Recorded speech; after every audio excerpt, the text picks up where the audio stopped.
एक गांव में सोनू नाम का व्यक्ति रहता था। वह लकड़हारा था। जंगलों से लकड़ियां काटकर अपने परिवार का गुजारा करता था। पैसों की तंगी की वजह से उसके और उसकी पत्नी के बीच में अनबन रहती थी और उसकी पत्नी उषा स्वभाव में चिड़चिड़ी थी। अरे, तुम अभी तक सो रहे हो? तुम्हें काम पर जाना है या नहीं? उषा, आज मेरा काम पर जाने का मन नहीं है। बहुत थका हुआ महसूस कर रहा हूँ। अच्छा जी, तुम्हारा काम पर जाने का मन नहीं? ऐसा कौन सा मेहनत वाला काम करते हो जो थक गए हो? सिर्फ जंगल से लकड़ी ही तोड़ कर लाते हो, पहाड़ नहीं। अरे उषा, ऐसा क्यों कहती हो? मैं काम करने जाता तो हूँ, घर की सभी जरूरतें भी पूरी करता हूँ। हाँ, तुम्हारी कमाई से सिर्फ घर का खर्च ही चलता है और मेरी सारी ख्वाहिशें मिट्टी में मिल जाती है। उसका क्या? 2 साल से मैं एक साड़ी तक नहीं खरीद पाई तुम्हारी इस कम कमाई की वजह से। कभी कभी मुझे लगता है तुम्हारे साथ साथ मेरी भी जिंदगी बर्बाद हो गई है। उषा की इतनी जली कटी बातें सुनकर सोनू वहां से चला जाता है और चलते चलते सोचता है, आज मैं जंगल से लकड़ियाँ काट कर लाऊंगा। उसके बाद मैं दूसरा काम देख लूँगा जिससे मैं अच्छा पैसा कमा सकूं। शायद उषा की सभी शिकायतें मुझसे तभी दूर होगी। इतना सोचते सोचते वो जंगल में पहुंच जाता है और वहां उसे एक पेड़ दिखाई देता है और वो कहता है, अरे वाह, ये पेड़ तो बहुत अच्छा है। इसमें से तो बहुत सारी लकड़ियां निकलेंगी। आज की कमाई तो बहुत अच्छी होगी। जैसे ही सोनू पेड़ पे कुल्हाड़ी मारता है, रुक जाओ, मुझे मत काटो। अरे, ये कौन बोल रहा है? मैं हूँ पेड़, मुझे मत काटो। लेकिन मैं तो लकड़हारा हूँ। मैं तो पेड़ काटकर अपने घर का गुजारा करता हूँ और मुझे पैसे की भी जरूरत है, तो मुझे ये पेड़ काटना ही होगा। अगर तुम मुझे नहीं काटोगे तो मैं तुम्हें 3 वरदान दूंगा। इससे मेरा क्या फायदा होगा? इससे तुम जो मांगोगे वो तुम्हें मिल जाएगा। ये सुनकर सोनू खुश हो जाता है।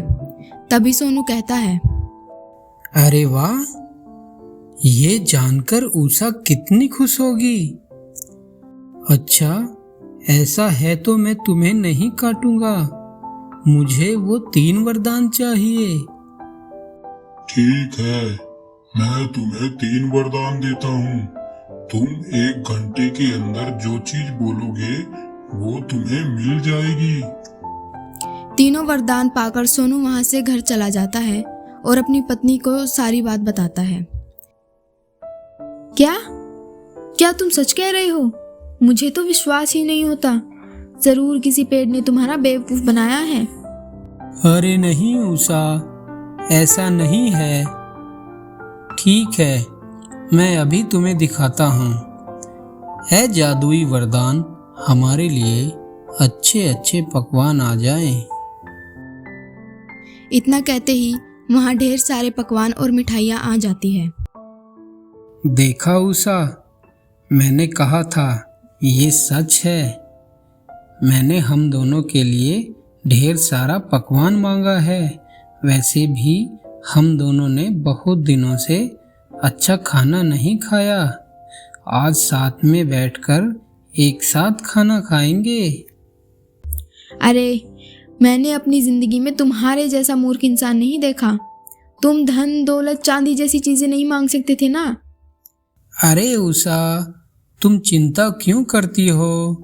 अभी भी हमारे पास 2 वरदान बचे हैं। हाँ, 2 वरदान तो है।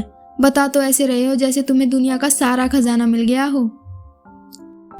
उसकी इतनी सारी कड़वी बातें सुनकर सोनू को गुस्सा आ जाता है और वो कहता है, अरे उषा, तुम कितना कड़वा बोलती हो। कभी कभी तो मन करता है तुम गूंगी होती तो कितना अच्छा होता। अच्छा, तुम्हारी इतनी हिम्मत? उषा के इतना बोलते बोलते अचानक उसकी आवाज़ चली जाती है। ये देखकर सोनू कहता है, हे भगवान, ये क्या हो गया? अब मैं क्या करूं? हे भगवान, मेरी पत्नी की आवाज वापस आ जाए। इतना कहते ही उसकी पत्नी की आवाज़ वापस आ जाती है और उसके तीनों वरदान चले जाते हैं। मुझे माफ कर दो उषा, मुझसे बहुत बड़ी गलती हो गई। मुझे नहीं पता था ऐसा हो जाएगा। अब उषा को समझ आ चुका था उसका पति उसका कितना ख्याल रखता है और अपने स्वभाव की वजह से उसे अपने आप पर पछतावा होता है। तभी वो कहती है, आप मुझे माफ़ कर दीजिए, मैं ही गलत थी। ये सब मेरे लालच और मेरे गुस्से की वजह से हुआ है।